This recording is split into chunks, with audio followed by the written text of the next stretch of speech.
Hey guys, this is Lucas with Better Coding Academy, and in this video of bite-sized JavaScript, we will be looking at generating a random code. So in this particular case, I've got generate random code function up here, which takes in a single parameter length, and then we're giving it the argument value of 6 and 6 over here, and we're expecting to see a random code. So now let's write up this function, and this is how I would do it. I would first write const usable characters, and I would do something like A, B, C, D, E, F, G, H, I, J, K, L, M, N, O, P, Q, R, S, T, U, V, W, X, Y, and Z, and 0 to 9, like so. And in order to write this, I would write return new array length.fill null.map. And what I would do is I would do this like so. And I would write, actually put dot split over here. And I would write return usable characters, usable math.random, math.floor, math.random times usable characters dot length, and then I would do dot join double quotes like so. And now this would give me a random string. So the way that this would work is we give it a length over here in the array, and what you'll notice is if I just do a quick let's just forget about this code for a second, and let's just have a look at how this bit works here. So if I do console.log new array 3, you'll notice I get an array here with 3 empty items. So the .map function here, before we have a look at .fill over here, .map actually just allows us to go through each element of the array and return something for that particular element. So that's what we're doing here with usable characters. However, the reason that we use .fill null is because if you try to do .map on an empty array like this, and let's just say we console.log hi inside of here, you'll notice that we get nothing. And the reason for that is because these 3 items are completely empty. However, if I go inside here and I write .fill null like so, you'll notice I get hi 3 times like so, and we get undefined here for this array, but we can just write return 3, and you'll notice that we get that in there. So that's just the array there. So that's basically what we're doing here. And inside of here, we've got usable characters, square brackets match up here, and we've got math.floor, math.random times usable characters.length. So a quick explanation on that is essentially if I do math.floor, if I do math.random, I always get a number between 0 and 1. It includes 0, but it doesn't include 1. So it goes up to 0.999 repeating, but the minimum possible value is 0. However, this changes every single time I run it. So if I do that, I might cause it, yep, there you go. So 0.807, and it would change every single time I do that. Now, I've been getting some pretty high ones, but it can go down all the way as well. So it just depends on how the computer's feeling. So what I would do here is if I do math.floor on this, I will always get 0. However, if I do math.floor, math.random times, let's just say 5, I will get a number between and including 0 to 4. Now the reason for that is because if you look at math.random times 5 without the floor, we get a number like so. And this number, if you remember, math.random gives us something between 0 and 1. So then what will happen is math.random times 5 will give us something between 0 and 5. And remember, not including 1. So then this one would not including 5 as well. So then what we do is if we math.floor this, then we get a number between 0 to 4 inclusive.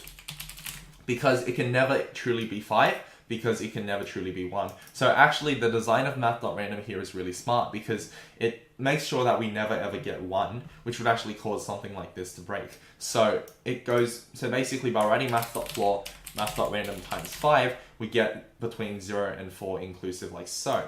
So now let's go back to here, and there you go. So now it's working and we get a random code of length 6. If I type 10 in here, we'll get a code of length 10. So this is something that I use reasonably often within my own JavaScript code. Now I understand that there are implementations out there that will come built in with this kind of stuff, but having a function like this to do this kind of stuff is really handy when you need it.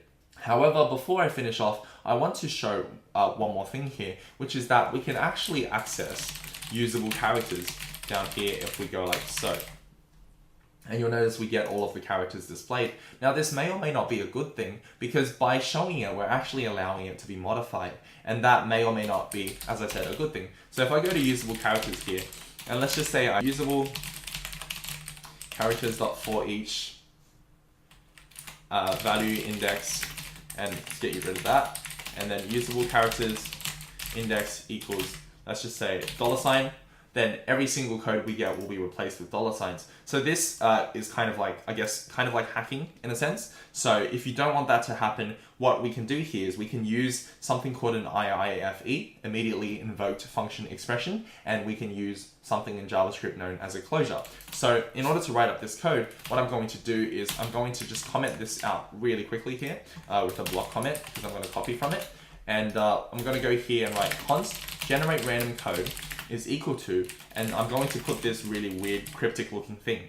Now this is actually a function that runs on the spot, and it currently returns nothing. So this is the arrow function here. This is just a set of parentheses, and then this set of parentheses here runs this arrow function. So now I'm going to go inside here, and I'm going to return a function from this. Specifically, I'm going to return this function. So I'm going to write return and just paste that right there. And if I can just format this a little bit better, a bit nicer to read. Okay, so this is the function here, and now you'll notice we get usable characters is not defined, obviously, but now I'm going to put usable characters inside of generate random code, like so. So this function runs immediately out here, and when that runs immediately, we get usable characters defined.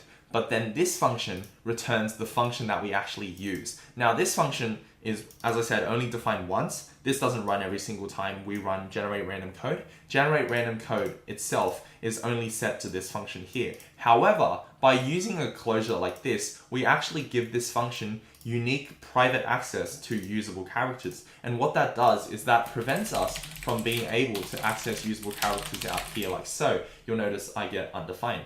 I'll get an error there like so. And this is really cool because it gets rid of that issue I showed before of being able to modify usable characters. Now, if you're writing your code inside of a module, like say you've got code on your page, like this code up here would totally be fine if you're doing something like export default, generate random code.